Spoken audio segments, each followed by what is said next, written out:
Hello everyone, আসসালামু আলাইকুম। এই তো প্রতিদিনের মতন চলে আসলাম আরো একটি নতুন ভিডিও নিয়ে। গতকাল যারা আমার ভিডিওটা দেখেছেন তারা তো সবাই জানেন যে বাসায় মেহমান আছে, আর আজকে সারাদিনে মেহমান নিয়ে কি কি রান্নাবান্না করলাম, কি করলাম সেটাই আপনাদের সাথে শেয়ার করব। আশা করি পুরো ভিডিওটা দেখবেন। আর এই তো যে সকাল সকাল রান্নাবান্না শুরু করে দিয়েছি, যেহেতু গ্যাস কম থাকে এজন্য একবারে সকালে রান্না দুপুরে রান্না সবকিছু একসাথে শুরু করে দিয়েছি। আর এদিকে ভাত রান্নাটা হয়ে গেছে, আমি হচ্ছে ডালটা বসাই দিয়ে এখন সকালের জন্য ভর্তা করে নিতেছি। আর এখানে হচ্ছে শুটকি ভর্তা করতেছি আর ইলিশ মাছের লেজ ভর্তা করব। এই তো এখানে আমার ভর্তাটা হয়ে গেছে, আমি ভর্তা উঠায় নিতেছি। আর দুপুরে রান্নার জন্য মাংস টাংস সবকিছু ভিজায় রেখে দিয়েছি। আর এদিকে হচ্ছে এই যে এটা ইলিশ মাছের লেজ ভর্তা করেছি, আর এটা হচ্ছে শুটকি ভর্তা করেছি। আর এদিকে আমার ফুফু শাশুড়ি সবকিছু তরকারি কেটে কুটে দিয়েছে। আর এখন হচ্ছে সকালে নাস্তাটা সবাই মিলে করে নিব। গতকালকে তরকারি ছিল, তারপর ডাল রান্না করেছি, গরুর মাংস, 2 পদের ভর্তা, এগুলা দিয়ে এখন সকালে নাস্তাটা করে নেব সবাই মিলে। আর আজকে যেহেতু বাসায় মেহমান ছিল, আজকে আর স্কুলে যাইনি বড় মেয়েকে নিয়ে, আজকে বাসায় ছিলাম, বাসায় সবার সাথে রান্না বান্না করে খেয়ে নিতেছি। আর এখন হচ্ছে সকালে নাস্তাটা করে নিতেছি, আলু ভর্তা আর 2 পদের ভর্তা। আলু ভর্তার সাথে তো শুটকি ভর্তা অনেক মজা লাগে খেতে, তার সাথে আবার ইলিশ মাছের লেজ ভর্তা। এই তো সকালের নাস্তা শেষ করে এখন দুপুরে রান্নার জন্য রান্নাঘরে চলে আসলাম। আমি এখানে রোস্ট রান্না করব, রোস্ট গুলা ভেজে নিতেছি।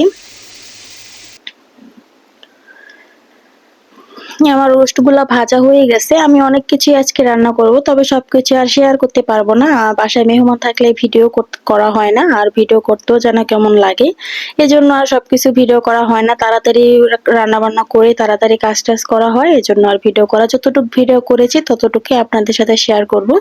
আমি রোস্টটা প্রথমে ভেজে তো রেখে দিয়েছি, এরপর তেলের মধ্যে পেঁয়াজটা ভালো করে ভাজা ভাজা করে নিয়েছি। এখন এই যে সব মশলা দিয়ে দিলাম, আর রোস্টের মশলাটা পুরাটাই দিয়েছি, সাথে আদা রসুন বাটাও দিয়েছি, জিরা বাটা দিয়েছি, পেঁয়াজ বাটা দিয়ে এখন মশলাটা ভালো করে কষায় নেব। আর আমি হলুদের গুঁড়া মরিচের গুঁড়া দিয়েছি যাতে একটু ঝাল ঝাল হয় আর কালারটাও ভালো আসে, তাহলে রোস্টটা খেতে ভালো লাগে। আর হলুদের গুঁড়া মরিচের গুঁড়া না দিলে একদম সাদা সাদা হয়, একটু মিষ্টি মিষ্টি লাগে, আমার কাছে সেটা ভালো লাগে না। এজন্য আমি সবসময় যখন রোস্ট রান্না করি একটু ঝাল ঝাল করে রান্না করি, খেতেও মজা হয়, দেখতেও ভালো লাগে। এরপরে যে আমি রোস্ট গুলা দিয়ে দিলাম ভেজে রাখা, এখন এই যে উপর দিয়ে টক দই দিয়ে দিলাম, আর সাথে হচ্ছে বিস্কিট ভেঙে দিয়েছিলাম যাতে স্মেলটা ভালো আসে। আর এখন অনেকগুলা কাঁচামরিচ দিয়ে দিতেছি। আমি একটু ঝাল ঝাল করে রোস্টটা রান্না করেছি আর খেতে অনেক মজা হয়েছিল। আর এখন এই যে এখানে আমি টক দই দেওয়ার পর একটু পানি দিয়েছিলাম, এখন ঝোলটা একটু শুকায় আসলে আমি এখন এই যে ঘি দিয়ে দিলাম। আর রোস্টের মধ্যে ঘি দিলে কিন্তু অনেক ভালো লাগে খেতে, যেমন স্মেলটা ভালো আসে তেমন স্বাদটাও 2 গুণ বেড়ে যায়। এই তো এখানে আমি এই যে রোস্টটা তো বসাই দিছি, এরপর হচ্ছে ইলিশ মাছটা রান্না করব। এই যে এখানে অনেকগুলা ইলিশ মাছ ছিল, আমার ফুফু শাশুড়ি আবার ইলিশ মাছটা হাতে মেখে তারপর হচ্ছে বসাই দিবে।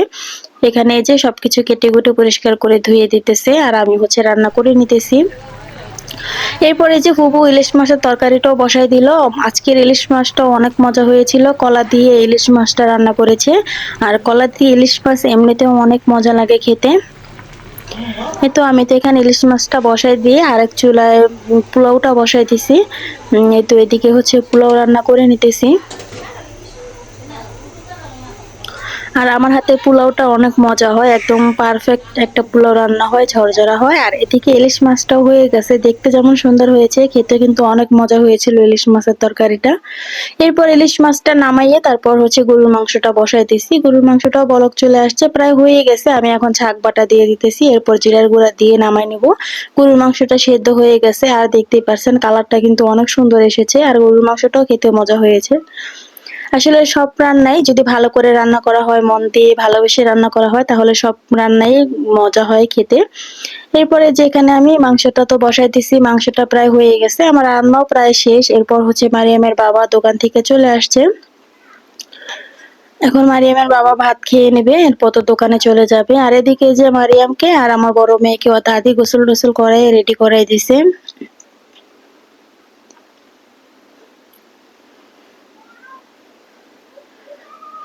এরপর এই যে এখন আমরা খেয়ে নিতেছি, বড় মেহমানরা তো খেয়ে নিয়েছে, আমার ফুপা শ্বশুর তারপর ননদের জামাই ওরা সবাই খেয়ে নিয়েছে, মারিয়ামের বাবাও খেয়ে নিয়েছে। এখন হচ্ছে আমার ফুপু শাশুড়িরা, আমি আমার শাশুড়ি আমরা খেয়ে নিতেছি।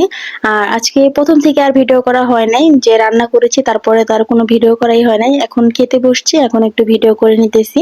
আর এই তো এই যে এখানে কলা তরকারিটা অনেক মজা হয়েছিল খেতে। আর এরপর হচ্ছে এই যে একটা ছোট মাছ রান্না করেছিলাম, সেটা শেয়ার করতে পারিনি আপনাদের সাথে। এরপরে যে এখানে কলা তরকারি, পোলাও, রোস্ট, আমি তো পোলাও আর রোস্ট দিয়ে আজকের খাওয়াটা হয়ে গেছে। রোস্টটাও মাশাআল্লাহ অনেক মজা হয়েছিল, একটু ঝাল ঝাল হয়েছে, এজন্য ভালো লেগেছে। এখন সবাই ঝাল খাবারটাই পছন্দ করে বেশি মিষ্টি খাবারের থেকে। এরপর দুপুরের খাবার শেষ করে তারপর একটু পর পরে চা খেয়ে নিয়েছি। চা বানাইছিল আমার ফুফু শাশুড়ি। চাটা খেয়ে তারপর তো সবাই মিলে রেডি হয়ে গেছি। বিকেল বেলা একটু ঘুরতে বের হয়েছি, দিয়াবাড়ির ওদিকে গিয়েছিলাম। আর এই তো এখানে যে রাস্তায় একটু ভিডিও করে নিলাম। আর আজকে হচ্ছে দিয়াবাড়ি যাব। দিয়াবাড়ি এখন অনেক সুন্দর সুন্দর লেক হয়েছে, লেক পার হয়েছে, আর অনেক সুন্দর সুন্দর জায়গা করেছে। এই ইদানিং এত সুন্দর হয়েছে, একসাথে যেমন ছোটখাটো একটা মেলার মতনও হয়েছে, তারপর বাচ্চাদের খেলার জায়গাও হয়েছে, আবার সাথে একটা রেস্টুরেন্টও হয়েছে, একসাথে ৩ রকম করেছে। এজন্য এখন একটু বেশি ভালো লাগে যেতে। আর এরপরে যে এখানে তো আমরা বসেছিলাম, একটু বাইরের ভিডিওটা করে নিলাম।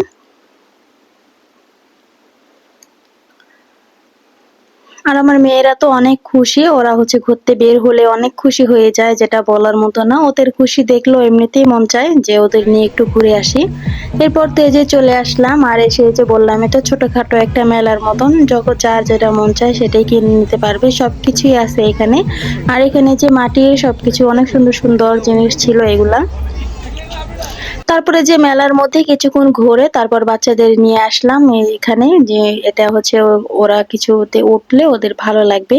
সাথে তো মেট্রো লাইন ছিল, মেট্রো লাইন কিছুক্ষণ পর পরে হচ্ছে ট্রেন যাচ্ছে, আর আমার মেয়েরা তো পুরাই খুশি হয়ে গেছে। এরপরে যে অনেকক্ষণ ঘুরেছি এখানে, অনেকক্ষণ থেকেছি, তারপর ঘোরাঘুরি শেষ করে এখন একটু খাবারের পালা।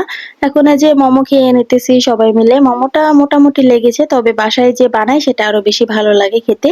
এরপর মোমো খাওয়ার পর এখন এই যে তান্দুরি চা খেয়ে নিতেছি। তান্দুরি চাটাও আমার কাছে ওরকম আহামরি ভালো লাগে নাই, তবে তান্দুরি আমরা যে দুধ চাটা খাই সেটার মতো বললেই চলে। দুধ চাটা হয় বললে যে দুধ চাটা অনেক টেস্ট, কিন্তু তান্দুরি চা কোনো স্মেলই আসে না, এটা পোড়া পোড়া।